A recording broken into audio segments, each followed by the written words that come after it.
हरियाणा में निकाय चुनाव होने जा रहे हैं और इस बार हरियाणा सरकार का पहला बजट जो है तीसरी टर्म का, वो भी सैनी सरकार पेश करने जा रही है। लेकिन अगर कांग्रेस की बात की जाए तो कांग्रेस में ना तो अभी तक प्रतिपक्ष का नेता चुना गया है, निकाय चुनाव को लेकर कांग्रेस की क्या तैयारी है, बजट को लेकर क्या तैयारी है, किन किन मुद्दों को लेकर कांग्रेस इस बार जाएगी। लेकिन सवाल अभी भी एलओपी को लेकर ही खड़ा हो रखा है, क्योंकि संगठन को लेकर लगातार सवाल खड़े करते रहे विधायक भी, जो मौजूदा विधायक भी। अब ऐसे में कांग्रेस की किस तरीके की निकाय चुनाव को लेकर तैयारी है और बजट को लेकर हमारे साथ इस समय कुरुक्षेत्र से विधायक जो इस समय मौजूद हैं, अशोक सर, सबसे पहले तो निकाय चुनाव, क्योंकि पहले तो निकाय चुनाव ही होने जा रहे हैं बजट से पहले।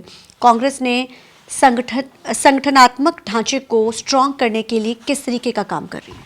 देखिए, पूरे प्रदेश के अंदर स्थानीय निकाय के चुनाव हो रहे हैं और कांग्रेस पार्टी नगर निगम का चुनाव जो है वो सिंबल पे लड़ रही है और नगर परिषद में केवल चेयरमैन का चुनाव सिंबल पे लड़ रहे हैं। उसके लिए सभी जगह पार्टी ने अपने प्रत्याशी घोषित किए हैं और क्योंकि ये जो चुनाव है ये स्थानीय मुद्दों पर लड़े जाएंगे। देश का चुनाव जो होता है पार्लियामेंट का राष्ट्रीय मुद्दों पर होता है, प्रदेश के चुनाव के अलग मुद्दे होते हैं। इसमें पिछले कई सालों से जो स्थानीय निकायों के अंदर भ्रष्टाचार हुआ, चाहे वो एनडीसी को लेके, चाहे प्रॉपर्टी आईडी ठीक करानी हो, फैमिली आईडी ठीक करानी हो, तो लोगों को बड़ा संकट झेलना पड़ा है। तो लोगों के सामने एक विकल्प कांग्रेस पार्टी और निश्चित रूप से कांग्रेस के लोग साथ देंगे। सर, आपने निकाय चुनावों के लिए स्थानीय मुद्दों की बात कही है। आखिर ये स्थानीय मुद्दे ही जो होते हैं जो विधानसभा चुनाव की पूरी रणनीति को चेंज कर देते हैं। कांग्रेस की वेव थी, उसके बावजूद भी सरकार ने इतिहास रच के तीसरी बार बीजेपी सरकार आई। हालांकि वेव कांग्रेस की थी, अब तो सत्ता की सरकार है।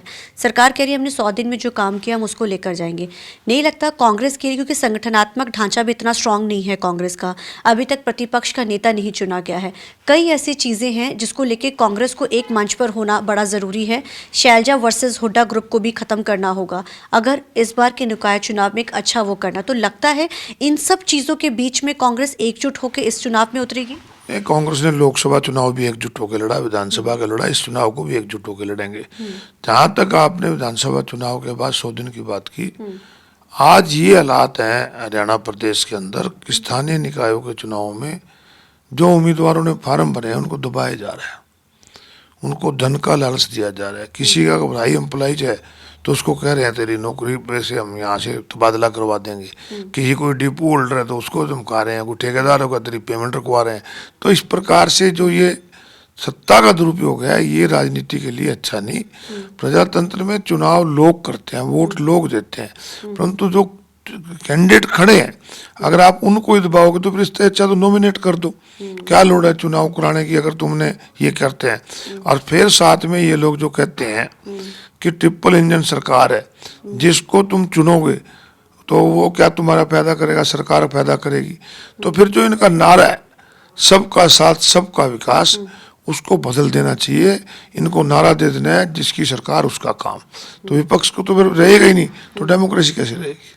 तो क्या इसकी शिकायतें आपने इलेक्शन कमीशन को दी, किस तरीके की चीजें हो रही हैं? हाँ, लिख के हम भिजवा रहे हैं लगातार, परंतु कोई इस प्रकार का जो माहौल खड़ा कर दिया गया है ना डर का, उसमें बहुत ये कोई प्रजातंत्र के अच्छे लक्षण नहीं है।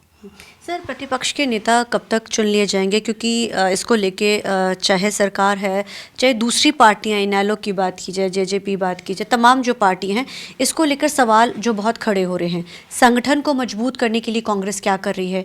एलओपी कब तक चुने जाएंगे? क्योंकि उनके चेहरे पर बहुत सारी चीज़ें टिकी हुई हैं। हालांकि इस बार बीबी बत्रा जी ने जब ये हुआ था, अभी सेशन का जो हुआ था, उन्होंने वो चेहरा, तो इस बार चेहरा बदला जाएगा या फिर हुड्डा जी के चेहरे से ही चलेगा?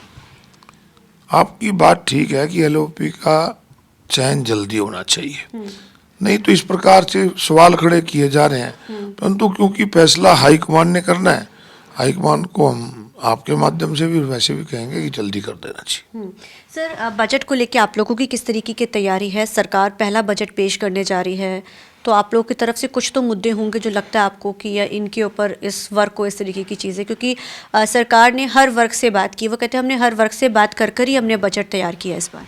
बजट सत्र के अंदर हमारे विधायकों ने अपने क्वेश्चन भी भेजे हुए हैं, कॉलिंग अटेंशन भी भेज रहे हैं हम, जो भी ज्वलंत मुद्दे हैं उसको उठाएंगे। जहाँ तक रही बजट की बात, आपने कहा कि सरकार सबसे बात करे, अच्छी बात है, अच्छी शुरुआत है, लोगों से पूछ के करें, परंतु जो लोगों के सुझाव हैं वो अगर बजट में करेंगे तो लोगों को फायदा मिलेगा।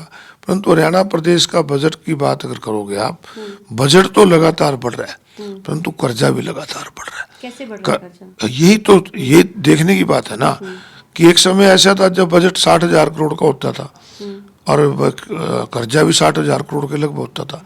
आज टैक्स कलेक्शन बढ़ने की वजह से, महंगाई की वजह से बजट बढ़ा है, तो कर्जा घटना चाहिए था। आज बजट तो लगभग 2 लाख करोड़ के करीब जाने को है और कर्जा 3 लाख करोड़ से ऊपर चला गया है। तो कहीं ना कहीं सिस्टम में कमी है, उसको सरकार को देखना चाहिए। Thank you so much sir. तो जाहिर है बजट को लेकर उन्होंने बोला है कि सरकार देखते हैं क्या नया लेकर आती है और निकाय चुनाव को लेकर भी तैयारी है, और अब देखना बड़ा अहम रहेगा कि इस बार निकाय चुनाव में किस तरीके के नतीजे आते हैं। कैमरामैन अलजिंदर के साथ चंडीगढ़ से TV9 के लिए अमनप्रीत कौर।